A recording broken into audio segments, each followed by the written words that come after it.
अब मूव करते हैं नेक्स्ट टॉपिक की तरफ। Potential difference in a uniform electric field. और हमारे पास यूनिफॉर्म इलेक्ट्रिक फील्ड है, जैसे ये सारी डाउनवर्ड है, इस पर मैंने डाउनवर्ड ड्रॉ की है। और आप इसमें देखना चाहते हैं कि अगर आप एक चार्ज को एक पॉइंट ए से बी तक लेके जाते हैं तो इन दोनों पॉइंट्स का पोटेंशियल डिफरेंस क्या है। असल में इन दोनों पॉइंट्स का पोटेंशियल डिफरेंस क्या है ये देखना चाहते हैं अगर आपके पास इलेक्ट्रिक फील्ड यूनिफॉर्म है। तो आपको पता है कि पोटेंशियल डिफरेंस कैलकुलेट करने के लिए आपको इंटीग्रल सॉल्व करना होगा नेगेटिव के साथ। तो पोटेंशियल डिफरेंस है बी माइनस ए से बी तक का इंटीग्रल ई डॉट डी एस। और डी एस ये है यहाँ स्मॉल पाथ। आप अगर if you like and this is a small path, तो ये सारा ये स्मॉल पाथ है जो हर पॉइंट पे स्ट्रेट है अलोंग द इलेक्ट्रिक फील्ड है। तो ये दो हर जगह हर पॉइंट पे स्ट्रेट लाइन है, हर पॉइंट पे आपके पास इलेक्ट्रिक फील्ड और डी एस की डायरेक्शन सेम है। तो दोनों में एंगल होगा कॉस जीरो वन हो जाएगा। इलेक्ट्रिक फील्ड चूँकि यूनिफॉर्म है वो इंटीग्रल से बाहर आ जाएगी, तो इंटीग्रेशन से बाहर आ गई। और डी एस यानी कि ए से लेके बी तक अगर आप स्ट्रेट पाथ पे ऐसा इंटीग्रेट करोगे या फिर ये स्मॉल डी एस को, स्मॉल पाथ एलिमेंट्स को ऐड करोगे तो आपको टोटल पाथ मिलेगा जीरो से ए से लेके बी तक, और वो है डी। तो ये मेरे पास इस तरह आ गया, डी एस की इंटीग्रेशन का रिजल्ट है डी। तो change in potential is equal to minus E D. तो ये आपके पास एक की फार्मूला है और वो ये बताता है कि अगर आप मूव करते हैं along the electric field line तो आपका पोटेंशियल जो है वो डिक्रीज होगा। तो नेगेटिव इसमें ये शो कर रहा है, ये फार्मूला। कैसे हम मूव कैसे हुए थे along the electric field line, तो along the electric field line move करते हैं तो पोटेंशियल आपका डिक्रीज होगा। ये क्योंकि एक ऑब्वियस सी चीज़ है कि अगर आपके पास ये पोटेंशियल डिफरेंस है और ये फाइनल है, ये इनिशियल है। फाइनल आपके पास स्मॉल वैल्यू होगी इनिशियल से फाइनल स्मॉल होगी, तभी जाके रिजल्ट नेगेटिव आएगा। तो -2 रिजल्ट है। तो इस वजह से ये देखिए नेगेटिव है कि फाइनल जो आपके पास पोटेंशियल है वो कम है एज कम्पेयर टू इनिशियल। तो वो कब हुआ, जब आप along the field line move करते हैं। Along the electric field line move करेंगे तो पोटेंशियल हमेशा डिक्रीज होगा। Along the electric field line move करेंगे तो आपके पास पोटेंशियल डिक्रीज होगा। तो ये नेगेटिव इस वजह से शो कर रहा है मैथमेटिकली। अगर आपके पास यूनिफॉर्म इलेक्ट्रिक फील्ड है तो इसको कंप्यूट करना पोटेंशियल डिफरेंस को आसान है। तो अब अगर आप बात करें, जैसे मैंने बताया when you move along electric field lines potential always decreases. और डेल्टा यू अगर पोटेंशियल एनर्जी डिफरेंस इन दोनों पॉइंट्स के दरम्यान में देखना हो आपने जब इलेक्ट्रिक फील्ड यूनिफॉर्म है, तो q naught delta V is equal to minus q naught a d. तो minus q naught a d, सिर्फ इस पोटेंशियल डिफरेंस को क्यू नॉट से मल्टीप्लाई कर दें तो आपके पास पोटेंशियल डिफरेंस एनर्जी आ जाएगी। तो जैसे मैंने बताया अभी, when q naught is positive, q naught आपके पास पॉजिटिव हो, ये चीज़ देखनी है जो तुम्हें शायद मैंने एक्सप्लेन वो कोट नहीं की, कि क्यू नॉट अगर आपके पास पॉजिटिव है और आप इलेक्ट्रिक फील्ड लाइंस के अलॉन्ग मूव करते हैं तो पोटेंशियल हमेशा डिक्रीज होगा। और अगर क्यू हमारे पास है नेगेटिव है, क्यू नॉट हमारे पास नेगेटिव है और आप इलेक्ट्रिक फील्ड लाइंस के अलॉन्ग मूव करते हैं तो पोटेंशियल इंक्रीज होगा। तो क्यू नॉट पे डिपेंडेंसी है इसकी। क्यू नॉट आपके पास क्या है, अगर पॉजिटिव है तो अलोंग द लाइन मूव करोगे तो पोटेंशियल डिक्रीज होगा। अगर आपके पास नेगेटिव है तो along the field line move करेंगे तो पोटेंशियल इंक्रीज होगा। तो इसे कन्वर्स भी ट्रू है। तो पॉइंट ए पे या बी पे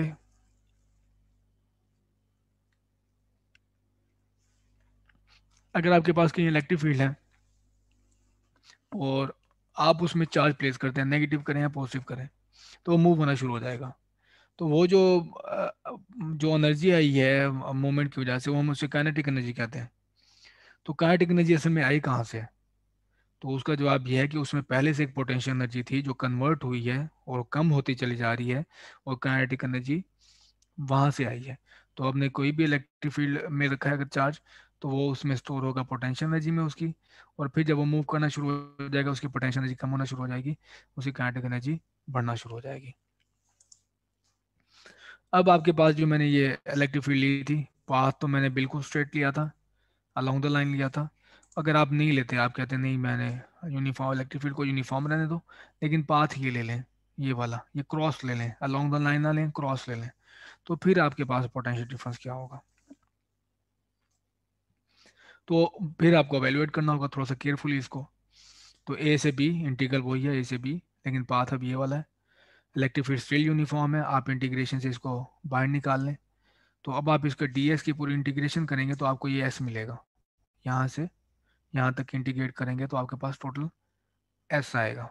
तो ई माइनस ई डॉट, यहाँ से यहाँ तक की इंटीग्रेशन का रिजल्ट एस वेक्टर, तो माइनस ई डॉट एस। तो ये रहा हमारे पास पोटेंशियल डिफरेंस का फार्मूला। अगर आप कोई आर्बिट्रेरी पाथ लेते हैं ए से बी तक, तो ये देख लेते हैं ये क्या है, कैसे एवेलुएट होता है। तो एक चीज़ यहाँ पे नोट करनी है, वो ये कि ये है हमारे पास डॉट प्रोडक्ट। अगर आप इसी एस वेक्टर को दो कंपोनेंट्स में डिवाइड कर दें, एक कंपोनेंट हमारा हो along the electric field line और दूसरा कंपोनेंट हो along the perpendicular perpendicular direction of electric field, तो जो आपके पास कंपोनेंट परपेंडिकुलर होगा वो यहाँ पे कंट्रीब्यूट नहीं कर रहा, क्योंकि ये हमारे पास क्या है, डॉट प्रोडक्ट है। तो ई डॉट डी एस का रिजल्ट होगा हमारे पास minus E s cos theta. अगर यहाँ पर हमारे पास एंगल इलेक्ट्रिक फील्ड के साथ थीटा है, अगर थीटा एंगल है तो आपके पास ये आएगा। जबकि ये जो लाइन है ये वाली, इस लाइन का जो परपेंडिकुलर इलेक्ट्रिक फील्ड के है उसका, उस पूरी लाइन का पोटेंशियल सेम है, तो इस लाइन के अलॉन्ग जाओगे तो पोटेंशियल चेंज नहीं होगा। तो ये हमें ये बता रहे हैं कि ये डॉट प्रोडक्ट है, सिर्फ एस का वो कंपोनेंट कंट्रीब्यूट करेगा जो इलेक्ट्रिक फील्ड लाइन के अलॉन्ग है। तो इलेक्ट्रिक फील्ड लाइन के अलॉन्ग है तो वही कंट्रीब्यूट करेगा, जबकि जो परपेंडिकुलर है उसके अलॉन्ग कोई ना ना ही वो कंट्रीब्यूट करेगा और ना कंट्रीब्यूट करने की वजह ये है क्योंकि इस लाइन के अलॉन्ग पोटेंशियल सेम है, इस लाइन का पोटेंशियल डिफरेंस जीरो है। component of S along E contributes path perpendicular to electric field has same potential। तो ये path perpendicular to the electric field same potential है उसका। तो ऐसे सारे पॉइंट्स जिनका पोटेंशियल सेम हो हम उसे कहते हैं कि पोटेंशियल सर्फेसिस।